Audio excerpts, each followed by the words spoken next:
नमस्कार दोस्तों, बहुत स्वागत है आपका हमारे YouTube चैनल पे।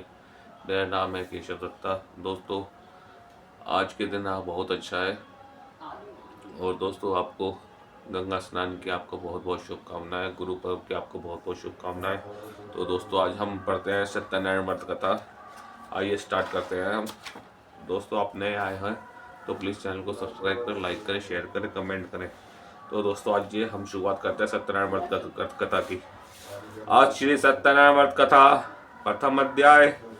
एक बार नैमिषारण्य में एकत्र आर्यव्रत के 88,000 महर्षियों ने मुनि श्रेष्ठ श्री सूत जी से पूछा, हे मुनि श्रेष्ठ, कलयुग में मनुष्य वेद विधान और धर्म विरुद्ध आचरण करते हुए पापों के बोझ के तले दबता जा रहा है। अतः हे मुनि श्रेष्ठ, मनुष्य के कल्याण हेतु ऐसा कोई उपाय बताइए जिससे मनुष्य को पुण्य लाभ हो। तब श्री सूत जी ने कहा, हे ऋषियों, आपने विश्व कल्याण के लिए अच्छा प्रश्न किया है।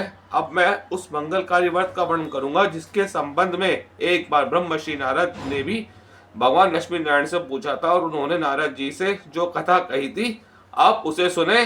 ब्रह्मर्षि नारद जी मानव कल्याण की इच्छा से विभिन्न लोगों का भ्रमण करते हुए पृथ्वी लोक में पहुंचे। वहां अपने अपने कर्मों के अनुसार लोगों को दुखों से पीड़ित देखकर वे बहुत व्यथित हुए और मन में विचार करने लगे कि इन प्राणियों के दुख का निवारण कैसे होगा। जब वह कोई उपाय ना सोच सके तो विष्णु भगवान के सामने उपस्थित हुए। वहां नारद जी ने श्वेत वर्ण और 4 भुजाओं वाले शंख चक्र गदा और पद्म से सुसज्जित देवों के ईश विष्णु भगवान की स्तुति करते हुए कहा, हे नारायण, आप सर्वशक्तिमान व सृष्टि के पालन करता है। आपका कोई आदि मध्य और अंत नहीं है। आप सृष्टि के कण कण में विद्यमान हैं और अपने भक्तों की मंगल कामनाएं पूरी करने वाले हैं। मैं आपको नमस्कार करता हूँ। नारद जी की इस प्रकार की स्तुति सुनकर विष्णु भगवान मुस्कुराते हुए बोले, हे मुनिवर, निसंकोच होकर अपने आने का कारण बताइए। तब नारद जी ने कहा, पृथ्वी लोक के प्राणी अपने अपने कर्मों के अनुसार विभिन्न योनियों में रहते हुए दुखों से पीड़ित हैं। मुझ पर कृपा करते हुए कोई ऐसा उपाय बताइए जिससे उनका दुख नष्ट हो सके।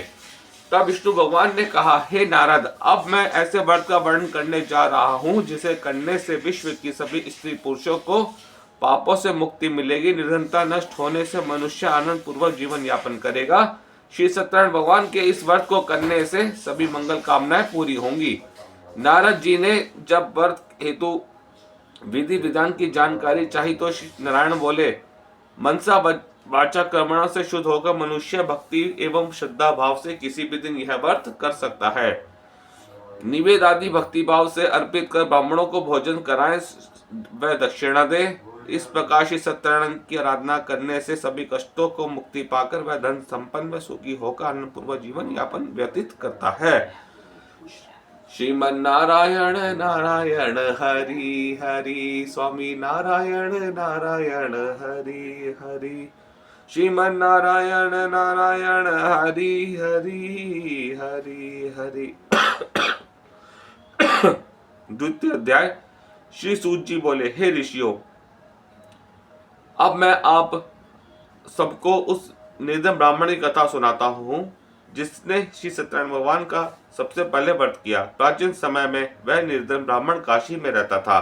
भिक्षा मांगकर वह अपना जीवन यापन कर रहा था। ब्राह्मण की दुर्दशा देखकर ब्राह्मणों से प्रेम करने वाले श्री सत्यनारायण भगवान के ने एक दिन बूढ़े व्यक्ति का रूप परिवर्तित कर उसके पास आदर से पूछा, हे ब्राह्मण देवता, तुम इस तरह घर घर जाकर भिक्षा मांगकर अपना कष्टों को सहन करते हुए कैसे जीवन यापन कर रहे हो। दरिद्र ब्राह्मण ने कहा, हे मित्र, आय का कोई साधन न होने के कारण मैं भिक्षा मांगकर अपना जीवन यापन कर रहा हूँ। निर्धन ब्राह्मण की बात सुनकर बूढ़े व्यक्ति ने कहा, हे मित्र, श्री सत्यनारायण भगवान का व्रत करने से सभी कष्टों का निवारण हो जाएगा। श्री सत्यनारायण भगवान की पूजा आराधना करने से तुम्हारे सभी मनोकामनाएं पूरी होंगी और तुम्हारे घर में धन संपत्ति की वर्षा होगी। ब्राह्मण को व्रत करने की विधि बताकर सत्यनारायण भगवान अंतर्धान हो गए। निर्धन ब्राह्मण ने बूढ़े व्यक्ति द्वारा बताए व्रत की विधि बता व्रत करने का निश्चय किया और उस रात उसे नींद नहीं आई। वह व्रत करने के बाद सोचता रहा। रात भर श्री सत्यनारायण भगवान का स्मरण करता रहा। प्रातः उठकर सत्यनारायण भगवान का व्रत रखने का निश्चय करता हुआ निर्धन ब्राह्मण भिक्षा मांगने के लिए निकल पड़ा। उस दिन ब्राह्मण को भिक्षा में बहुत धन मिला। घर लौटकर उसने अपने आसपास के लोगों के साथ श्री सत्यनारायण भगवान की पूजा करने व उन्हें व्रत कथा सुनाने के बाद सभी को प्रसाद देकर स्वयं भी प्रसाद ग्रहण किया। कुछ ही दिन में ब्राह्मण की निर्धनता दूर हो गई, उसके घर में धन धान्य की वर्षा होने लगी। हे श्रेष्ठ मुनियों, अब मैं आपको उन लोगों की वही कथा सुनाता हूँ जिन्होंने उस ब्राह्मण से श्री सत्यनारायण भगवान का व्रत कथा सुनकर यह व्रत किया और उनके कष्ट दूर हो गए। धन संपत्ति में संपन्न उस ब्राह्मण ने हर माह नियमित रूप से व्रत करते हुए जब अगले माह श्री सत्यनारायण भगवान का व्रत किया तो उस व्रत में बहुत से बंधु बांधव और मित्र सम्मिलित हुए। उसी समय बूढ़ा लकड़हारा वहां से गुजरा और उसे बड़ी प्यास लग रही थी, अतः जल पीने की इच्छा से बूढ़े लकड़हारे ने लकड़ियों के गट्ठर को जमीन पर रखा और घर के आंगन में पहुंचकर उस ब्राह्मण से पूछा, हे ब्राह्मण देवता, आप यह किसका भोजन कर रहे हैं और इस व्रत को करने से क्या लाभ होता है? कृपा करके मुझे सब बताइए। बूढ़े लकड़हारे की बात सुनकर उस ब्राह्मण ने कहा, मैं अपने बंधु बांधवों और परिचितों के साथ श्री सत्यनारायण भगवान की पूजा कर रहा हूँ। इस व्रत को करने से श्री सत्यनारायण भगवान की अनुकंपा से निरंतर नष्ट होती है और संसार के दुखों से मुक्ति मिलती है। ब्राह्मण से इस व्रत का वर्णन सुनकर बूढ़ा लकड़हारा बहुत प्रसन्न हुआ और मन ही मन सत्यनारायण भगवान का व्रत करने का निश्चय किया। चलते हुए लकड़हारे ने मन में सोचा, आज लकड़ियों को बेचने से जो धन मिलेगा उस धन से मैं सत्यनारायण भगवान की पूजा करूंगा। ऐसा विचार करने से उस दिन लकड़हारे को लकड़ियों के अधिक रुपए मिले। लकड़हारे ने उन रुपयों से केले, दूध, दही, गेहूं, आटा, शक्कर खरीदा। घर लौटकर लकड़हारे ने देवों के प्रिय काशी नगरी में श्री सत्यनारायण भगवान की पूजा की। उस पूजा में उसके परिवार के व आसपास के लोग सम्मिलित हुए। श्री सत्यनारायण भगवान की पूजा और व्रत कथा सुनने के बाद लकड़हारे ने प्रसाद बांटकर स्वयं भी प्रसाद ग्रहण किया।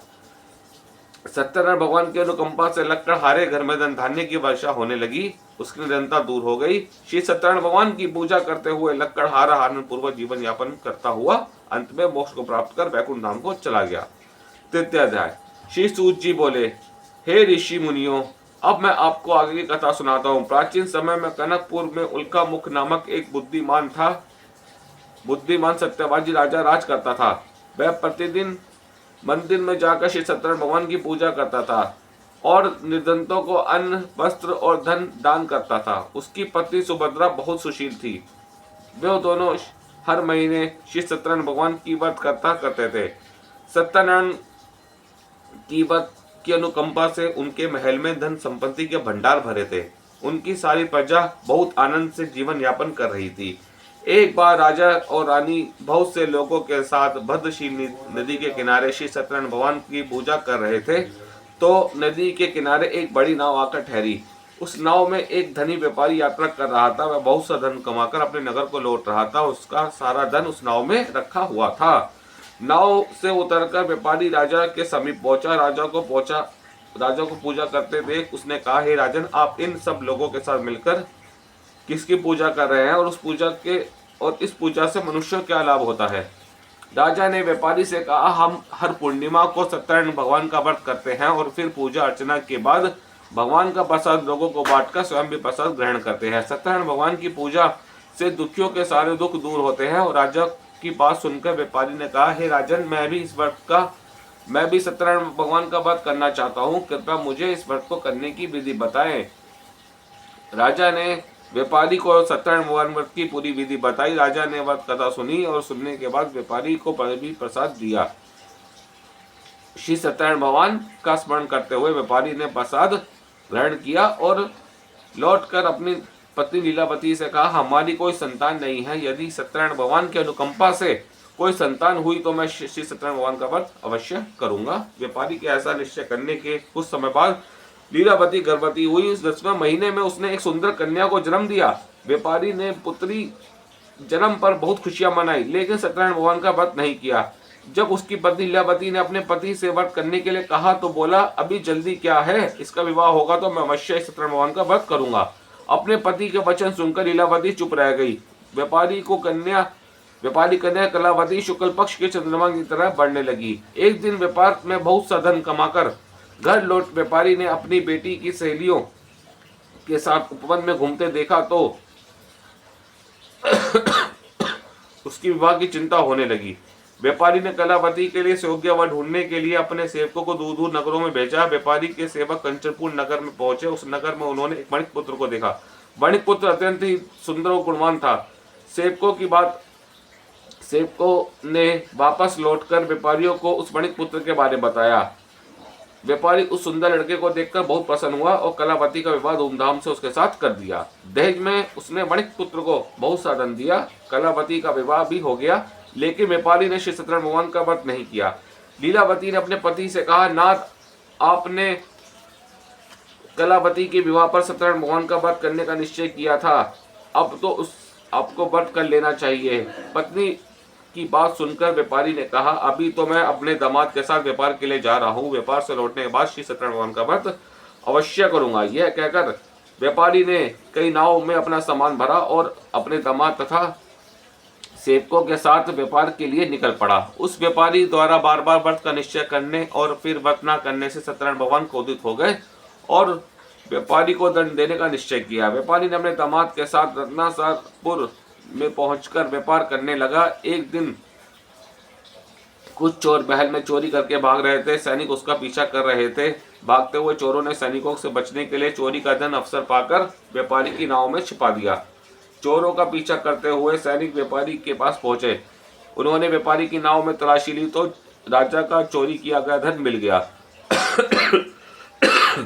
तब सैनिक व्यापारी और उसके दामाद को बंदी बनाकर राजा के पास ले गए।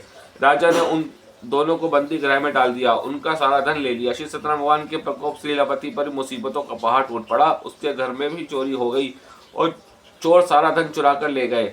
घर में खाने के लिए अन्न भी न बचा। भूख प्यास से व्याकुल होकर व्यापारी की बेटी कलावती एक ब्राह्मण के घर गई। उस ब्राह्मण के घर में श्री सत्यनारायण भगवान की व्रत कथा हो रही थी।